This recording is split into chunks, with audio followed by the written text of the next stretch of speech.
Welcome, everybody, to this week's Mystreme update. Today's an exciting one because we have with us the Chief Technical Officer of Mystreme, Kevin DeGraff, and we have the Art Director, Nate Guerin. Is you present Guerin? Yes, Garen. Thank you. Guerin.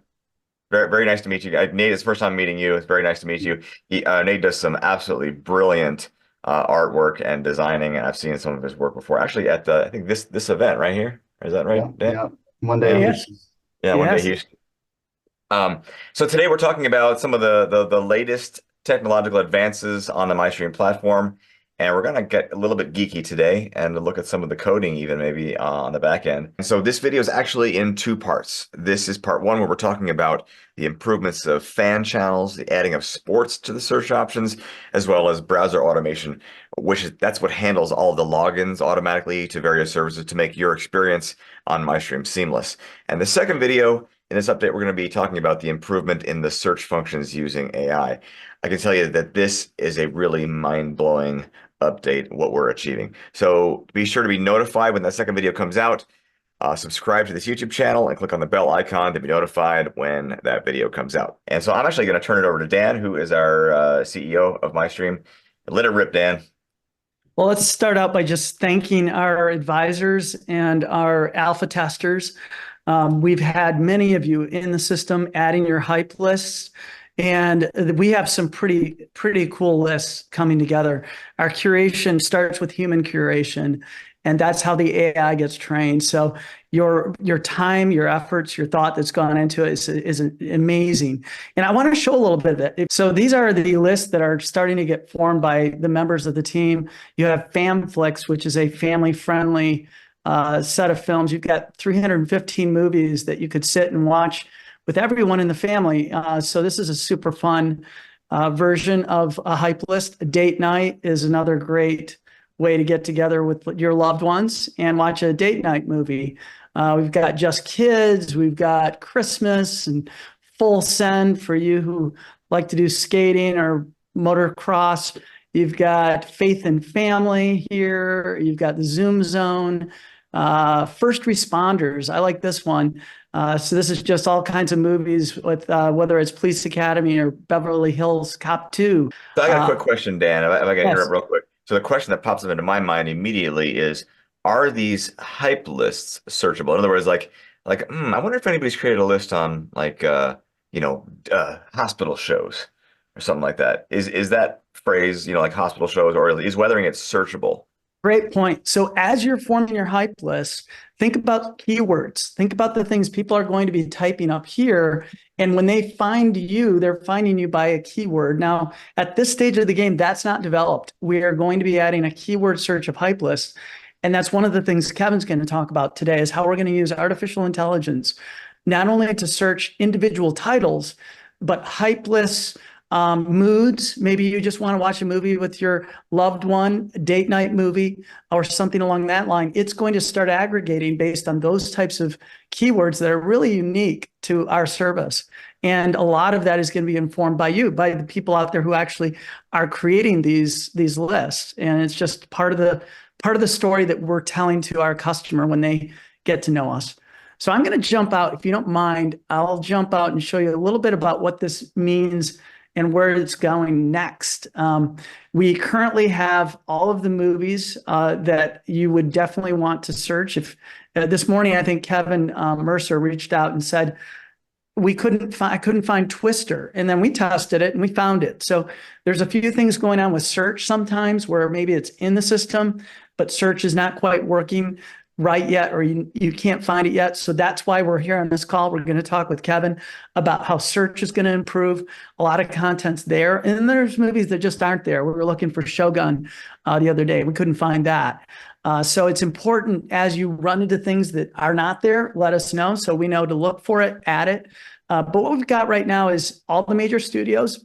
We've got 100,000 titles-ish. And when you look at the screen here, these are the types of brands that are delivering on those movies, whether it's Disney or Warner or Amazon. It's all in one library. And when you bring that together, you have now the ability to create that hype list, not just from Netflix movies, but from all different sources, which is really what makes us unique. It's the ability to see all of it. So I'll show you now. Let's say you start with a FanFlix is your hype list in that scenario. We've got a FanFlix hype list out there. For users who want to upgrade their experience and offer an entire page of content, their entire homepage, and they want to share it, they can rebrand. And for this example, you see up in the left-hand corner, that's FanFlix, the channel, not just the hype list. And so now you have this new ability. This is going to create all kinds of opportunities for various people who want to engage their customer audiences, their influencer audiences. They want to monetize their followings or create content around their social communities. And when we start launching this technology, this is down the road. This is a mock-up, but it's down the road. Our social environment, you can now have communication with your community. You can build storylines and have conversations around content. Is that kind of similar, Dan, to like a YouTube channel?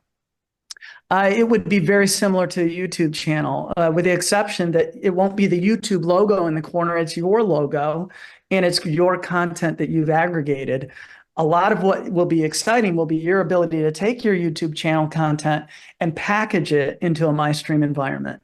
So you'll be able to say, this is my content, this is my community, and it'll feel branded like it's you.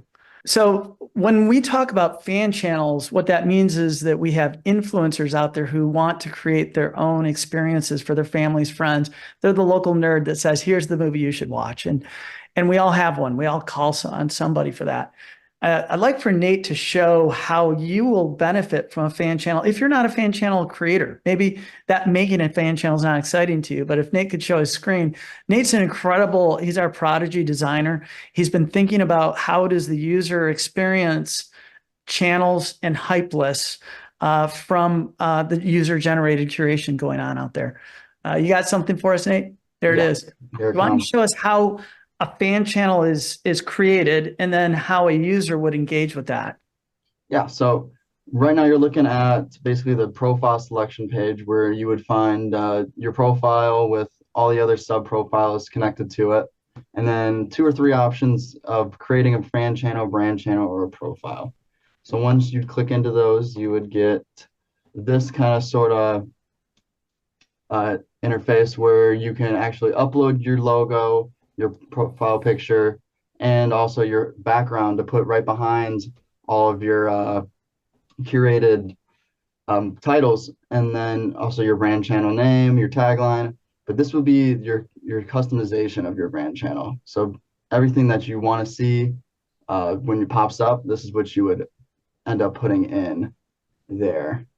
Let me jump in. One of the things that really excites me about these fan channels, these brand channels on Mystreme, is that so I have a few YouTube channels and social media channels, like a 250,000 followers on TikTok, and a YouTube channel, a couple of YouTube channels with several thousand followers. And when a channel is new, when a platform is new, like when TikTok was brand new, it was very easy to get organic views on your content because it wasn't inundated with content. Now, right now, YouTube is flooded with content, just thousands and thousands of days of content being uploaded every single day. And so the ability to have a channel on Mystreme is particularly exciting to me, to be able to reach those particular communities that would enjoy the channels that I have. I'll give you one of the most exciting communities is sports. Sports is where we see a big frustration. A lot of people want to switch, and a lot of people we know are going to switch. The reason we know that is 64% of Americans are not yet streaming live sports. 56% of the consumption time of sports is still on broadcast or cable TV. So it's not on streaming yet. That's 186 million individuals who are likely to shift over the next few months. So that's a change that's coming. We can't control or manage that change, but we can be a part of it. I'm going to let you guys react to that. And just how many of you are what kind of sports do you guys watch? Big Detroit Lions fan. Go Honolulu Blue. Yeah, just big Detroit Lions fan. Love the draft. So where do you currently watch Currently I'm on YouTube TV, and I bounce around Sunday the Ticket because they have a nice price. But yeah, I'm really excited to see how Mystreme gets involved with that. I was talking to someone who's using a fully loaded cable plan. It's about $250 a month.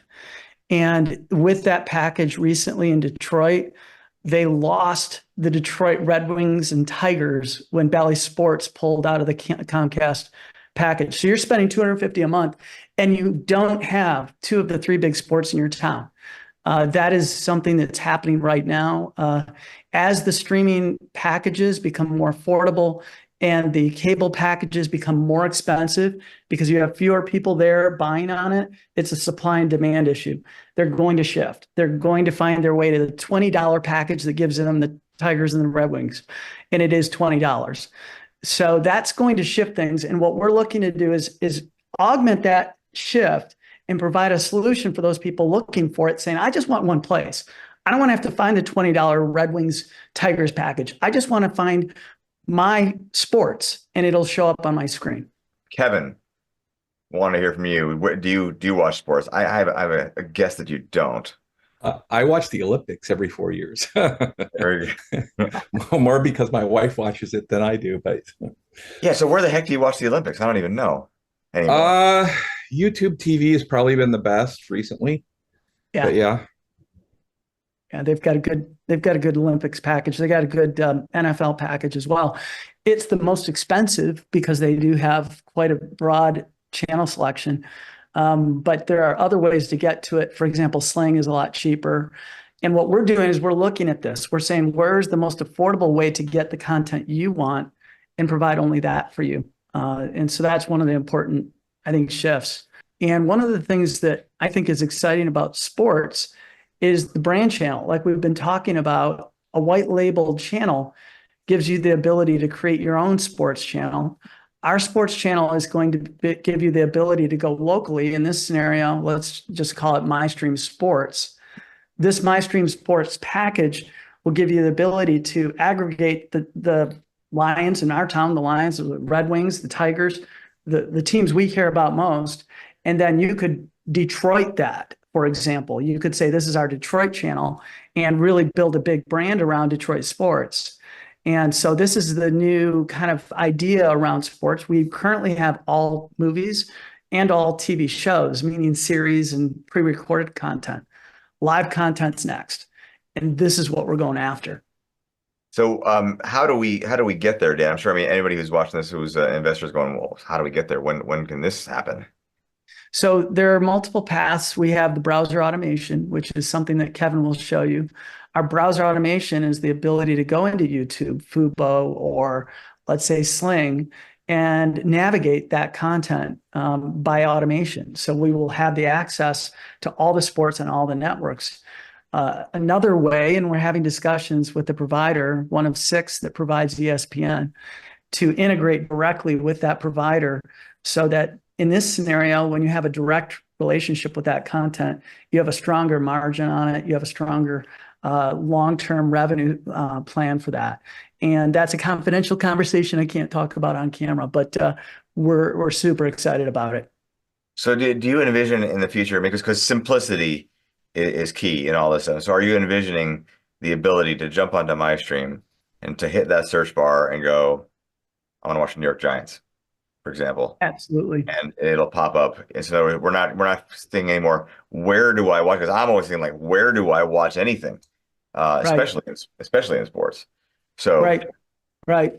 Well, for example, if you were looking on this screen alone, the NHL, MLB, if you're going to watch that in Detroit, you have to have a subscription to Bally's or Bally Sports to get those two pieces of content. But when you're trying to get the NFL, you might want to have a YouTube TV subscription for that. And so now you've got 2 subscriptions represented in one screen. The customer may not know that. They may not know where to get it. So our goal is to create this simply, what do you want to watch, not where do you want to watch it? Right. Yeah. So for us, it's one single site, one single platform, one single interface that would handle everywhere the media would actually come from. So we're no longer having this headache of just trying to find it. Because the browser automation is finding it for you, the AI is finding it for you, and it's taking care of everything. And to you, it's a seamless interface. Absolutely. That's the goal. That's awesome. So I'm going to kick it out to the team to talk a little bit about browser and automation. It's very different from what a lot of the sport teams are doing. A lot of you've got LA Lakers, you've got a series of other brands that have started to do their own direct-to-consumer app in sports.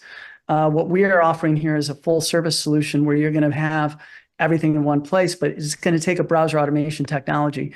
So maybe what I'd like to do now is kind of turn it over to Kevin. Maybe Kevin, you could talk a little bit about browser automation and maybe even show them what it does. I think we've got the ability to log into Amazon.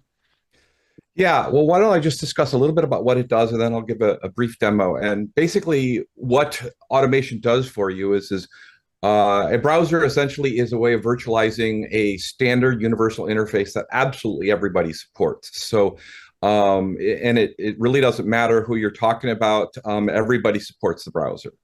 And so even in the context of when we might be creating our own streamer hardware where you can plug it into your TV, our intention and goal is that we use some of these.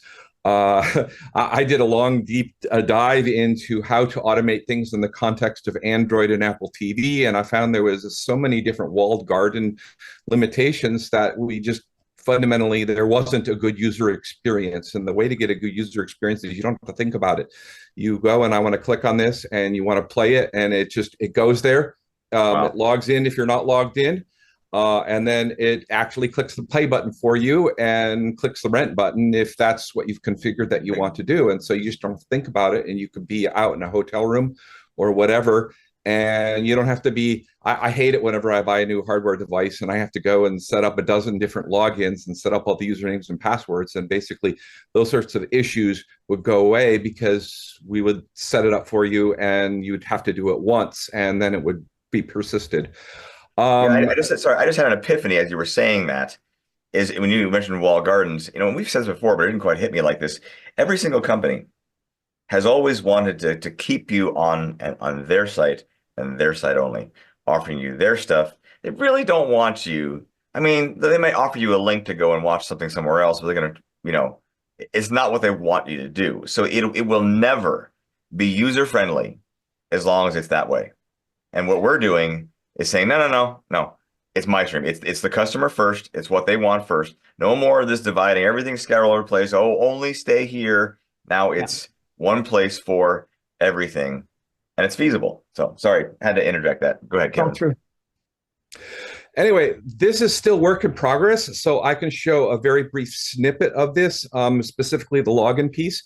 Things like automatically playing and things like that is not quite done. And we've got it for about 6 different sites, but I'm just going to be showing how that might look or work for Amazon. So I guess I'll just share my screen here. Okay, so I'm going to show you a brief mini scenario of logging in on a test site locally. So this is, as you can see, is running against my locals. It's not the Mystreme or the AI. Some of this functionality is not quite pushed out into production because they're doing a little bit of last minute polish and usability issues. And I'm logged in as myself, the CTO, and we've had this mostly not working page out there for a while. And so basically when this is done, you will be able to log in as your username and email, specifically your Amazon Prime username and email. And if you enter this, it will use this to log in. So I can enter that. I'm not going to type it in because I have already entered this once. And then I would click sign in and it would save it. We have a Chrome extension up and running. We need a nice logo for this. You can see it's the Mystreme extension if you can see that pop up. And then what that does is now that I've registered my username and email, then if I go to Amazon, so I'm at Amazon right now, I'm actually logged in. I've been logging in and out, and Amazon doesn't always update it. But if I log out, and it's going to say, oh, you're at Amazon, let me sign you back in. And voila, I'm signed back in. And this would be nice if it does it in the context of a movie, which works, but I wanted to simplify the scenario to show you the essence of what it does. So it logs in for you, and now you get your login stuff, and you can see all the stuff I bought recently. So that's nice. How your joints doing, Kevin? Not as well as I'd like. Apparently, I'm getting a little old. So anyway, yeah. So when this is done, we'll have it for the top dozen services. It'll automatically click pay for it. You'll be able to configure it for the services you use. And we'll keep track of that. And it will just make being able to use this in a lot of different contexts so much simpler. Can I ask Nate to show his screen real quick? Because he did a mock-up of what it might look like at Amazon. When you click on an Amazon to play, it'll ask for permission, right? So here, this is what Dan was just talking about, the charge approval. So this is if we did not log in, or we did log in and we did not say that we wanted to save our password. This is what would pop up in front of us, and then it would be asking if we'd be okay with the charge for the specific title, and then if we would like it to remember not to ask again. So we can just click continue and go right to our movie experience. So it's very familiar. I'm sure we've all seen this type of a thing when you're in Apple or whatever is a streaming service that does individual rentals. This will happen across all rental services so that it doesn't limit you from where you're going to have that access. So I'm going to jump in here real quick and kind of sum up what we discussed today, because this is the end of part 1 in this update. So today we talked about hype lists and how we'll be able to search within Mystreme for hype lists that are relevant to us. We talked about fan channels, which are similar to YouTube channels, where we can put our own content as well as create a channel of our own favorites. We've talked about expanding Mystreme to have sports, and we've covered browser automation, which is how the experience will be seamless for our customer. Now, in the next video, we're going to talk about AI search, which is way more impressive than just those 2 small words. So when I first saw how this could potentially work, I was blown away. So be sure to join us for this next update when it comes out. Follow our channel on YouTube to make sure you get notified when that happens. For now, we'll say thanks for joining us, and we'll see you next time. Adios.